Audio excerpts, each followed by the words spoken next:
بسم اللہ الرحمن الرحیم۔ السلام علیکم ناظرین، آپ اپنا پسندیدہ یوٹیوب چینل دیکھ رہے ہیں حقیقت کی آواز۔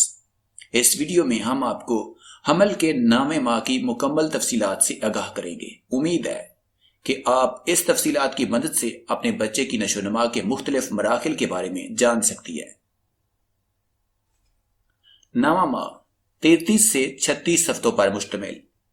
اس ماہ میں بچے کی لمبائی 47 سینٹی میٹر اور وزن 2700 گرام ہوتا ہے۔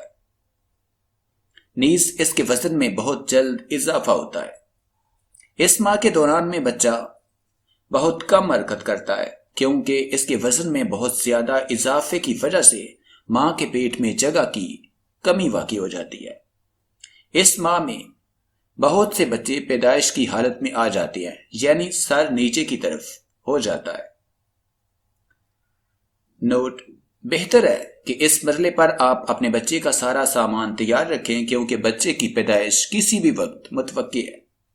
حمل کے آخری 3 ماہ کے عرصے کو تیسری سہ ماہی یا تھرڈ ٹرائمسٹر کہتے ہیں۔ اس سہ ماہی میں درج ذیل تبدیلیاں رونما ہو سکتی ہے۔ پیٹ میں بچے کی حرکت میں اضافہ، عام دنوں کی نسبت زیادہ گرمی محسوس ہونا، سب سے نیچے والی پسلی میں بچے کے دباؤ کی وجہ سے درد محسوس ہونا، ناف کا ابھرنا، کمر درد میں اضافہ ہونا، پیٹ پر کھچاؤ کے نشان ہونا،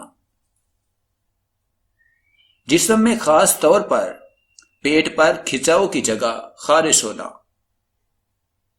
رات کو سونے میں مشکل ہونا، پیٹ میں ایسی لہریں پیدا ہونا جیسی بچے کی پیدائش کے وقت ہوتی ہے، اگرچہ پیدائش کا وقت ابھی دور ہوتا ہے۔